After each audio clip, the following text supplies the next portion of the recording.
Students, welcome to my channel Answers Hub. आज मैं class 7 nutrition in plant chapter 1 के subjective questions को उनके आंसर के साथ डिस्कस करूंगी।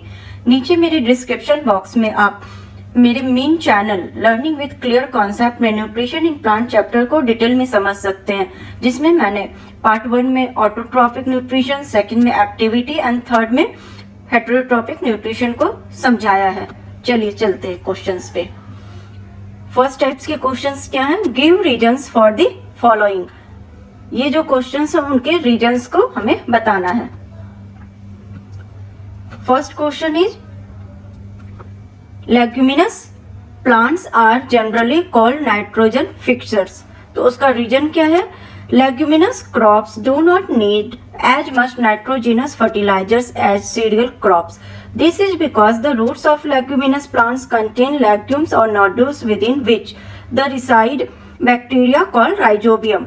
While these bacteria convert the atmospheric nitrogen into a soluble form that can be absorbed by roots. The plants absorb nutrition to these bacteria. Peas, beans and pulses are examples of leguminous plants. Next question. Venus flytrap shows heterotrophic mode of nutrition. Venus flytrap जो plant है वो heterotrophic mode of nutrition को कैसे show करता है? Venus flytrap have not enough nutrition for their requirements. By this they fulfill their nutrition. So they trap and consume insects to obtain nutrition. The leaves of the Venus flytrap have stiff hair-like projections on their edges, and the entire leaf is divided into two parts, with the midrib acting as a hinge. When an insect sits on the leaf, it sets tightly, trapping the insect inside it. After that, the insect is digested by digestive juices. Next question. Cuscuta.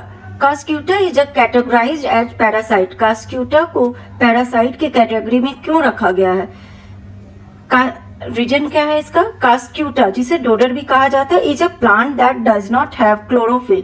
It sucks food from the host plant through adventitious roots. Roots that grow from a stem called Hestoria. Cuscuta is therefore a complete parasite. Next. Farmers use fertilizers to ensure good yield.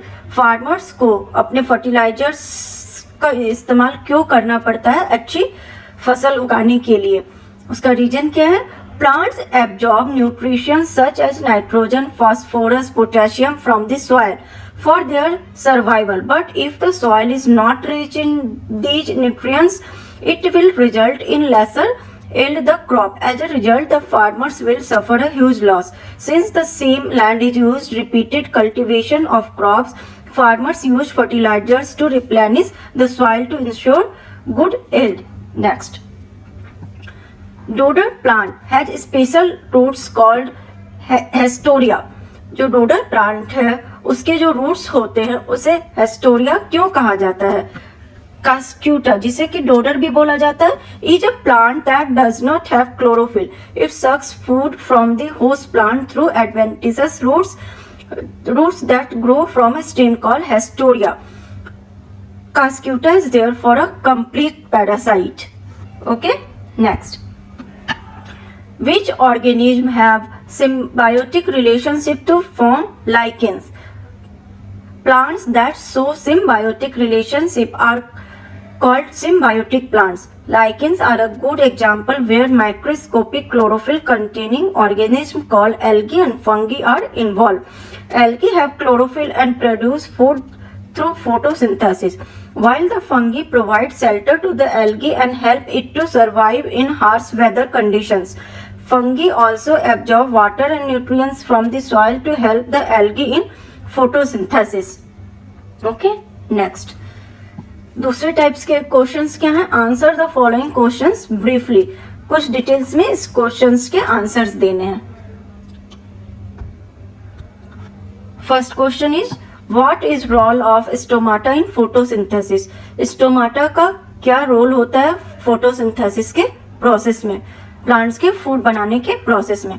Carbon dioxide is absorbed through minute openings on the underside of the leaves known as stomata, are surrounded on either side by bean-shaped guard cells. When water is taken up into the leaves, it enters the guard cells and causes them to swell. The guard cells expand and are pulled apart, creating the gap or an opening, which we refer to as a stoma. When water is lost from the guard cells, they shrink and the gap is closed. Gases such as carbon dioxide and oxygen are exchanged via stomata. And by stomata, plants also do the process of respiration. Next. How do leguminous plants replenish soil?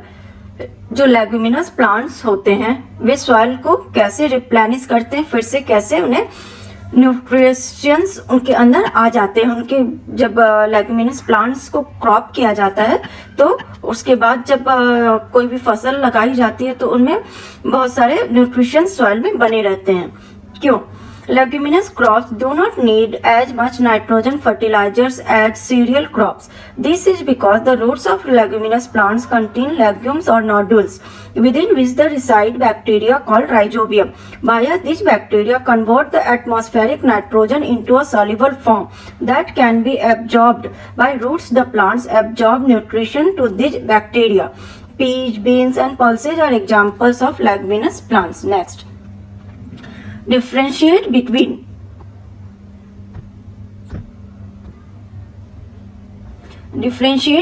parasitic and saprophytic plants.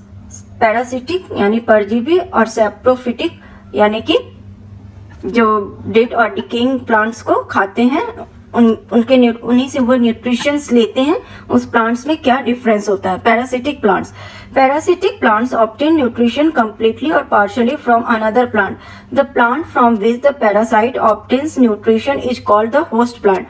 The parasitic plant slows down the growth of the host plant. Therefore, it is harmful to the host plant.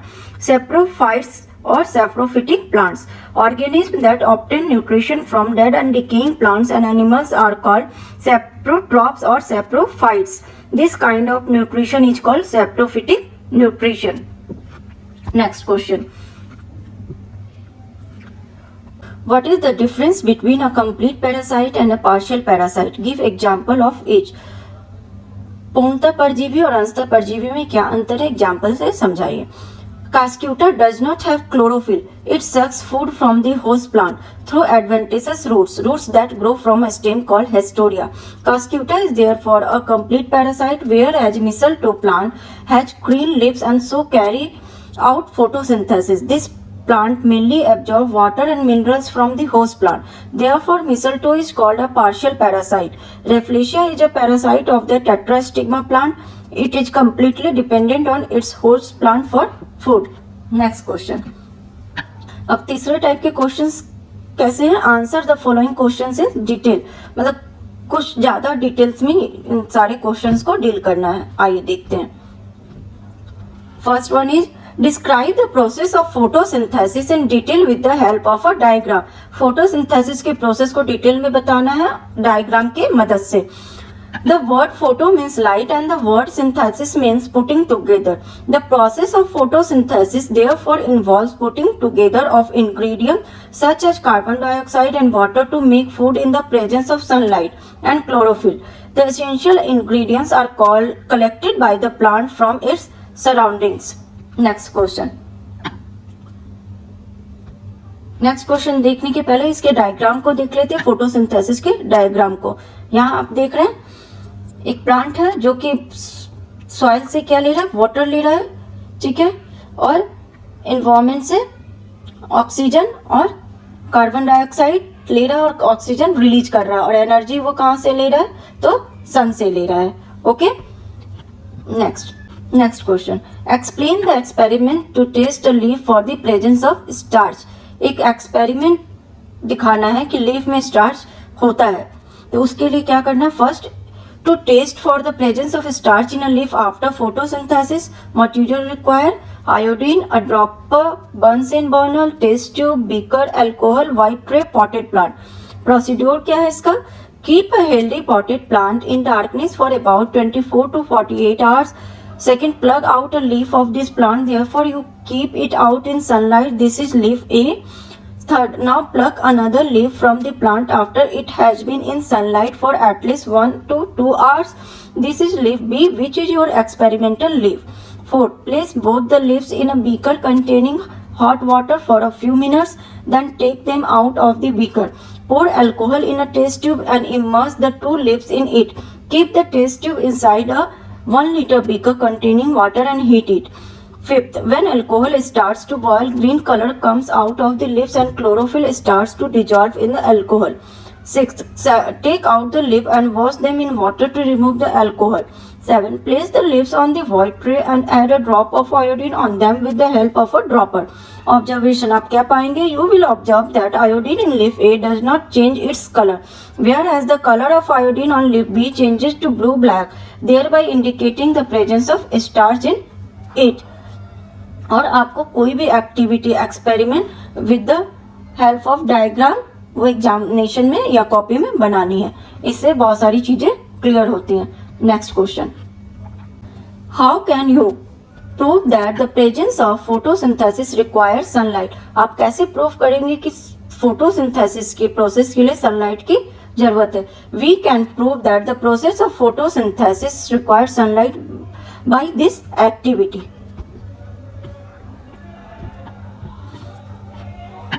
इस activity का क्या aim होगा? To prove that light is required for the process of photosynthesis. Material required, a potted plant, black paper and materials for starch test. Procedure, keep a potted plant in a dark room for 24 to 48 hours. Second, before keeping it out in sunlight, cover one of the leaves with black paper. Third, leave the experimental setup in the sunlight for 6 to 8 hours. Fourth, pluck 2 leaves, the one that was covered with black paper and any other healthy leaf from the plant. Fifth, now test the leaves for starch as described in activity 1. Observation, the leaf covered with black paper shows a negative result for the starch test, whereas the other healthy leaf tests positive for starch. Conclusion क्या निकला? The above experiment shows that sunlight is required for the process of photosynthesis. और ये जितनी activity है वो आप अपने words में भी लिख सकते हो. नेक्स्ट क्वेश्चन क्या है? Explain the mechanism of trapping insects in Venus fly trap. Venus fly trap जो प्लांट है, जो कि एक इंसेक्टिवोरस प्लांट है, वो इंसेक्ट्स को कैसे ट्रैप करता है, उसके मैकेनिज्म को, उसके प्रोसेस को समझाना है. The leaves of the Venus fly trap have stiff air-like projections on their edges, and the entire leaf is divided into 2 parts with the mid-rib acting as a hinge. When an insect sits on the leaf, it sits tightly, trapping the insects inside it. यहाँ आप इस देख सकते हैं कि यहाँ क्या है? वीनस फ्लाई ट्रैप की पत्ती है, ठीक है, और ये इसकी हिंज है, और ये इसके एजेज हैं जहाँ की ये स्टिफ एयर लाइक प्रोजेक्शंस बने हुए हैं. जैसे ही कोई इंसेक्ट इस पे आके बैठता है, ये वाले जो इसकी पार्ट है इस लीफ की, ये बंद हो जाती है. ओके, नेक्स्ट क्वेश्चन आप वीडियो में भी देख सकते हैं. देखिए,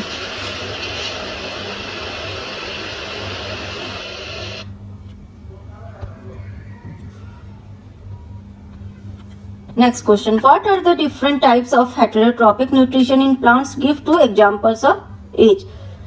हेटेरोट्रॉपिक न्यूट्रिशन में कौन कौन से प्लांट्स होते हैं, उनके टाइप्स क्या क्या होते हैं, और सबके 2 उदाहरण देने यानी एग्जांपल्स देने हैं. First, the different type of heterotrophic mode of nutrition are parasitic plant, saprophytes, insectivorous plants. Parasitic plant obtain nutrition completely or partially from other plant. Saprophytes, organisms that obtain nutrition from dead and decaying plants and animals.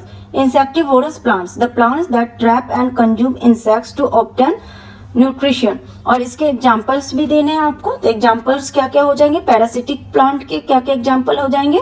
कास्क्यूटा and rafflesia. Saprophytes के क्या example हो जाएंगे? फाइट्स के fungi and coral root. Insectivorous plants के क्या हो जाएंगे? Venus fly trap, sundew. Next, So students, thanks for watching my video. If you like my video, do hit the like button and subscribe to my channel for further updates. So till then, bye bye.